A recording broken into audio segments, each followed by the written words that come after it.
The subway station at Union Square was no stranger to music. Every day, commuters passed saxophonists, drummers, and singers trying to brighten New York's underground rhythm. But on a chilly Wednesday afternoon, something different floated through the air. The unmistakable melody of Kendrick Lamar's "All Right" played not with lyrics, but through the delicate resonance of a violin. Standing near the edge of the platform was Maya Thompson, a 17-year-old high school senior from the Bronx.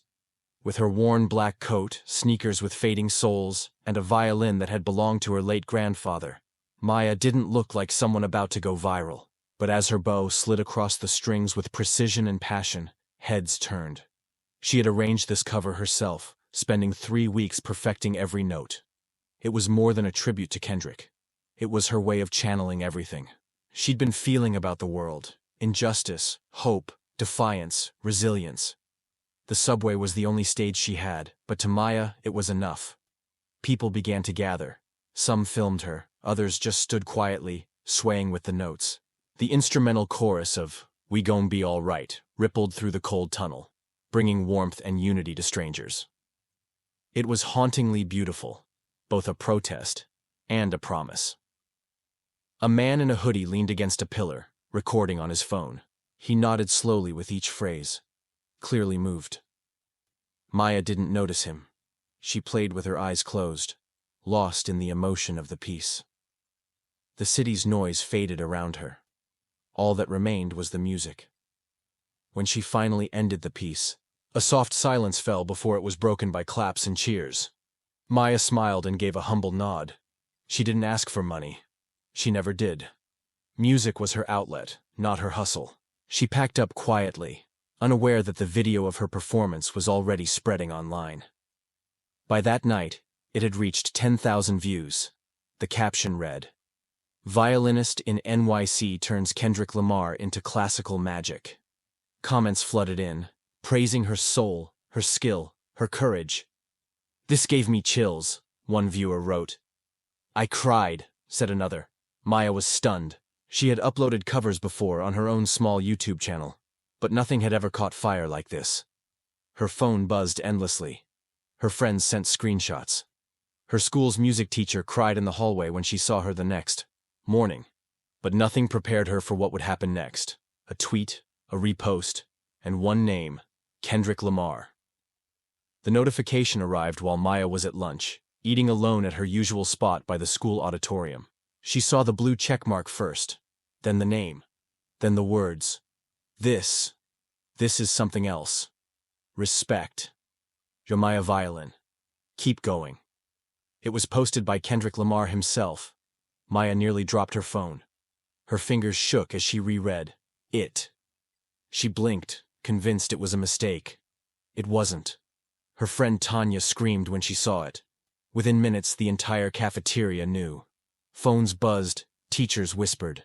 The quiet violin girl was suddenly the center of a storm. By the end of the day, her follower count had grown by 50,000. Her video had been shared by celebrities, activists, and even news outlets. Maya Violin was trending. Journalists reached out. TV shows asked for interviews. NPR requested permission to air the clip. At home, Maya's mother stood speechless at the kitchen table as the news played her daughter's music. "My baby," she whispered, tears forming. Maya's younger brother ran around the apartment chanting, "You famous, you famous." Maya just sat on the couch, still dazed. Kendrick's tweet changed everything, not just online, but in Maya's mind. Suddenly, she felt her voice mattered. Her music had always been a personal release, a way to process pain and hope. But now, it echoed far beyond her small world. If Kendrick saw me, she thought, maybe others like me will feel seen too. The next day, she received a call from Top Dog Entertainment. Kendrick was serious, the rep said. "He wants to meet you. You good with that?" Maya covered her mouth, heart pounding. She barely managed to say yes. The meeting was set for the weekend in downtown Brooklyn. Maya spent hours choosing her outfit, practicing what she'd say, but nothing could have truly prepared her. She was about to meet the man whose lyrics had been her diary entries for years. When Kendrick walked into the room, it wasn't with an entourage. Just him, calm, humble, focused. He sat across from Maya and said, "Your playing stopped me in my tracks. That don't happen often." Maya couldn't stop smiling. "Your music saved me," she replied. They talked for an hour, about music, pain, purpose, and growing up with the odds against you. Kendrick offered her mentorship. "You have a gift," he said. "Use it to cut through the noise. I'll help if I can." Maya left the meeting lighter than she'd ever felt. Her idol believed in her, and now she believed in herself. The mentorship started with a single text from Kendrick. "Got a studio in Inglewood. You ever been in one?" Maya replied honestly, "Only in dreams." 2 days later, she stepped into a professional studio. For the first time, bow and case in hand, heart racing. The room was nothing like her cramped apartment. Acoustic panels lined the walls, cords snaked across the floor. The engineer gave her a friendly nod and said, "You're the violinist, right? Heard your Subway video. Dope." Maya smiled nervously, clutching her instrument tighter. Kendrick arrived 20 minutes later, dressed down and focused. "We're laying down something new," he said. "I want strings on this hook. Thought of you." Maya's eyes widened. This wasn't just a meet and greet. He wanted her on a track. She tuned her violin with shaking fingers. They played The Beat. It had the haunting soul of All Right, but slowed down, more reflective. Kendrick hummed the chorus, then gestured. "This is where you come in. Say something with your strings." Maya closed her eyes, took a breath, and let go. She played what she felt, the pressure, the hope, the rise of a moment she never thought would come. The room grew still. Kendrick looked over at the engineer and simply said, "That's it." The track was recorded in 3 takes. Afterward, they sat on the studio couch, sipping tea. "That Subway performance," Kendrick said, "it wasn't just good. It was honest. That's what cuts through." Maya nodded. "I didn't know anyone would hear it." He grinned. Truth finds ears. Word spread fast. Maya was now officially credited on a Kendrick Lamar track. Music blogs celebrated the collaboration. Headlines read, "From Subway Strings to Studio Sessions, Maya Thompson joins Kendrick in new track." Back at school, things were different. Teachers asked for autographs. Former bullies suddenly wanted to be friends. Maya stayed grounded. "Fame doesn't change where I'm from," she told a class. "It just gives me a bigger mic." She still played the Subway sometimes, in disguise. It reminded her why she started. The reactions were quieter, but somehow even more meaningful. People didn't know her name, but they felt her sound. Because no matter how big her platform got, Maya never forgot that her music was born in echoes, not applause. A week after her studio debut, Maya was invited to appear on The Tonight Show. She almost said no. Crowds scared her, but Kendrick insisted, "Use this. Your story is bigger than fear." She agreed. Nervously. The night before the taping, Maya couldn't sleep. She rehearsed her answers, picked her outfit carefully, a thrifted blazer, her grandfather's pin on the lapel, and carried her violin case like armor. Her mother rode with her to the studio, holding her hand the whole way. In the green room, she met the host, who was surprisingly warm. "We're all fans," he said. "Just be yourself." Maya gave a small smile, heart pounding. As the lights went up, she took her seat on the couch, blinking under the heat of a million eyes. The interview began casually, with jokes and light banter. But then the host played a clip of her Subway performance. The audience went silent, then burst into applause. Maya's cheeks flushed. "That day I just needed to be heard," she said. Then came the surprise. The host pulled out a message from Kendrick, a video clip of him praising her again. "Maya's what music needs now," he said. Raw, real, and rooted. The audience erupted. Maya's eyes filled with tears. She ended the segment with a live performance of All Right on stage, this time with a live band backing her. Her bow moved like fire. She hit every note, every swell, like her soul was singing through strings. The standing ovation was thunderous. The next morning, every major publication was writing about her. Maya Thompson, the soul of a new generation. One headline read, "Violinist who speaks without words," said another. Her social media exploded again. She was offered record deals, sponsorships, college scholarships. But Maya paused. "I want to do this right," she told her mom. "Not just fast." She knew how easily art could be swallowed by industry. She wanted to stay true. So she formed a plan. Instead of signing away her future, she launched her own independent label, Bowline Sounds, with a mission to support young, classical artists of color. Kendrick agreed to mentor her through it. And just like that, the girl from the subway wasn't just going viral. She was building a movement. As Maya's star rose, so did the scrutiny. Some critics questioned whether she was just a social media moment. Others claimed she was only known because Kendrick shared her. Maya read the comments late at night and felt a sting she hadn't prepared for. One article titled, "Viral Doesn't Mean Visionary," hit her hard. It argued that Maya lacked formal training, that her fame was accidental. She stared at the headline, then closed her laptop. For the first time since the subway video, she felt small again. At school, her music teacher pulled her aside. "You know what separates artists from stars?" she asked. "Stars rise fast, artists endure. And you, Maya, are an artist." The words gave her comfort, but didn't silence the doubt. She decided to confront it the only way she knew, with her violin. Maya began composing a new piece called Unfiltered. It was raw, jagged, beautiful, a response to every critique, every insecurity, every moment of silence she once swallowed. She posted a video of herself playing it in her bedroom. No lighting, no production, just Maya and her sound. "For everyone who thinks I'm just a fluke," she wrote in the caption. The video hit 2 million views in a day. But more importantly, it helped her breathe again.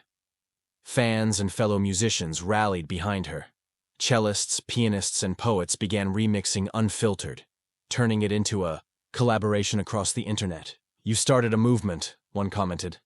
"Thank you for making vulnerability sound so strong." Kendrick called her the next day. "You're doing what artists do," he said. "Turning pain into progress. Let them talk. You're too busy building." Maya smiled. That night, she slept with her violin next to her pillow, like a shield. Despite the backlash, opportunities kept coming. She was invited to perform at the Kennedy Center, and later, at the United Nations. Art as activism was the theme, and Maya stood tall, bow in hand, representing not just herself, but a generation. Backstage, an older violinist approached her. "I've been in this game for 30 years, she said. "You reminded me why I started." Maya didn't need validation, but that one meant something. A full-circle moment.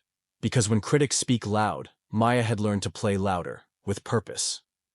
Fame didn't change the rent in the Bronx. Maya still came home to a tiny apartment, still shopped at discount stores, still walked her little brother to school. "You may be famous," he joked, "but you still can't cook." Her mother remained her anchor. "Fame is wind," she told Maya one night. "But your roots, that's where the real strength lives." Maya knew she was right, so she began reinvesting in her roots. She started a community workshop called Strings Unseen. Every Saturday, she taught kids how to play, read music, and express themselves. She brought violins donated by fans and sponsors, making sure no kid felt excluded. The room filled quickly. Black, brown, shy, bold, curious kids, all eager to make sound. "This ain't just music," she told them. "It's voice, it's protest, it's hope." And they believed her because Maya didn't just teach, she understood.